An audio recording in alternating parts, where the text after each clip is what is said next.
Hi, I'm Randy Reid, editor of the Edison Report, and we are here in upstate New York at Mount Sinai's Light and Health Research Center at their Founders Day.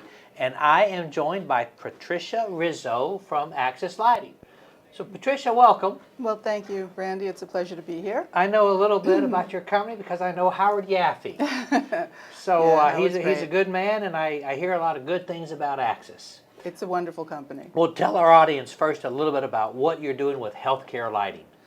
Wow. Well, I joined Axis just over 4 years ago to help them develop their healthcare, portion, the healthcare segment, because I have many years experience in healthcare lighting, working with Mariana and Mark at the Lighting Research Center. I spent 15 years there. Then moved on to Philips North America, where I also worked in light and health, developing innovative solutions for patient rooms. And Which then division of Philips, if I may? Philips Research North America in Cambridge. Okay. So I moved from New York to Massachusetts. Okay. And then was really fortunate enough to find this position at Axis, where they were looking to, develop a healthcare brand, a healthcare vertical. So that's what we've What done. are some of the products that you guys have, and where do you see the healthcare market going? We developed actually a whole family of products, 9 product families initially, for mostly patient rooms. So the multifunction luminaires for above beds, wall sconces that integrate night lights, step lights, under cabinet lights that are so slim they're thinner than your cell phone. So things that really have integrated optics, so you don't have the old-fashioned basket-type segmented luminaires. Now everything is embedded within the optics, and the distribution, it's just easy and seamless, and they're very contemporary looking, low profile. And that, I think, is what the healthcare industry was looking for, to come out of that institutional look of luminaires. Controls need to be easy. That's the most important thing in healthcare. The staff are so overworked, they don't have time to think about controlling let's talk lighting. about the controls for a minute. The patient can control some of the light, but not all of the light. Is that typically how it works? True. They usually have the patient remote, the pillow speaker. And that has more capabilities than it used to, so they can at least, definitely, depending on how you program it, control their overhead lights and maybe the mechanical shades in the room, or whatever group of lights They're controlling program. the intensity. Can they control the color? With the pillow speaker, I don't think you can, but there is also, now they have tablets that are integrated into the nurse relay system, so they have more possibilities with that. And color, there are healthcare organizations that do like to introduce tunable white in patient rooms. I haven't seen the use of tunable color a lot, but it's a great addition, because if you want to change the atmosphere of the room, if you have some kind of, sunrise to sunset effect on the opposite wall, then it really helps. Then they can do that. Do you find that hospitals are receptive to new lighting these days? Do they have the funds for it? I think the biggest growth in construction right now is the healthcare industry. So as long as that continues, since we've come out of COVID and everyone is, improving, expanding, starting new with a lot of healthcare buildings, complexes, they do allocate funding. They realize how important it is.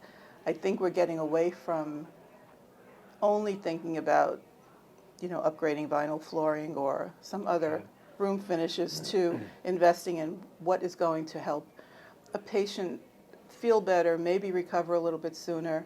So if they can integrate, circadian effective lighting, the interest is there. We've heard it, we've spoken to clinicians. They want to mitigate delirium by trying to introduce dedicated lighting that focuses on, circadian stimulus early and improves their sleep. If there's no change or difference in the type of light the patient is experiencing, then delirium sets in pretty quickly. So especially in ICUs.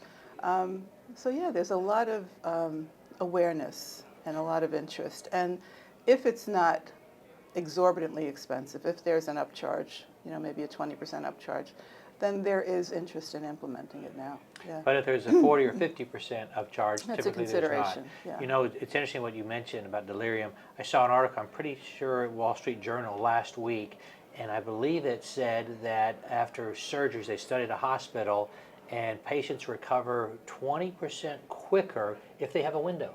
Oh yeah, If they absolutely. have a window in their room, Right. 20%, that blew me away. Well, there's not only the effect of the daylight having the window, but it's the connection to the outdoors, that biophilia, right? That the biophilic effect. Right.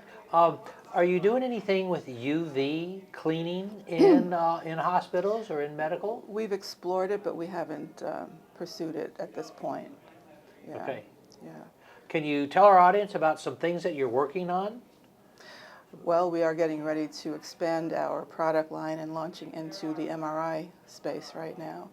And that's been a challenge because Now, let's think about that. Yeah. The MRI machine is terrifying. it's terrifying. The force of the magnet, even, a paper clip could be a dangerous projectile because of the gravity.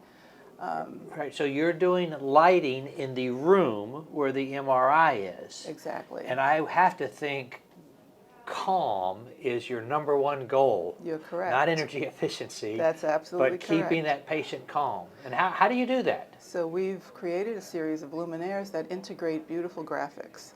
So custom photography and designer patterns that really, it could be a landscape scene, a beach, clouds, so we integrated them into 2 or 3 of our overhead luminaires.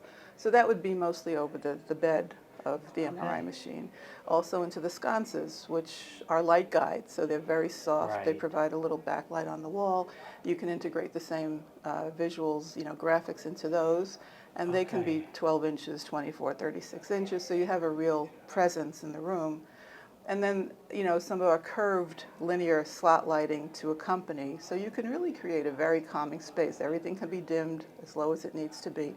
And we've made it a plug-and-play system, so all the electronics are remotely located in the Beautiful. Equipment room. So the electrician only has to install the luminaire.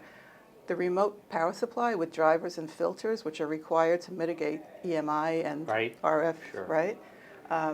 Cables will be connected right from the remote power supply to their respective luminaires. They just plug them in.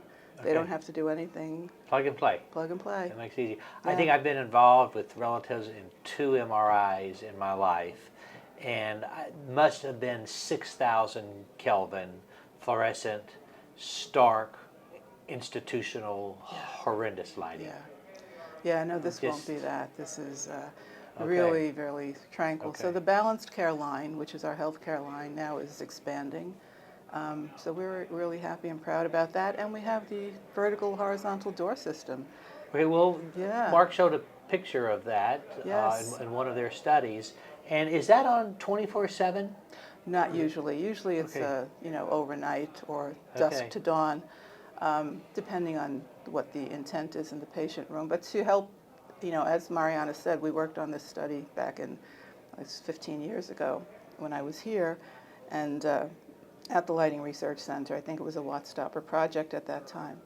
And they measured sway velocity and, patients stabilizing themselves when they see the direction of the light. So we were able to now, we're going to commercialize the system. Our engineers did a great job. They created 2 versions. One is a surface mount for a retrofit. One is a recessed version if it's a new construction. So it's a very soft, very, low-profile line of amber light that would just be, placed depending on the patient's vantage point from the bed. Maybe it's only around one side of the door if they're only seeing one side of the door. Maybe it's around 2. Maybe it's whatever's necessary. Right. But just to give them that visual cue. Well, I think that's a great product. Well, Patricia, thank you so much for sitting down with me. I enjoyed speaking with you. Same here. Thank you, Randy. All right.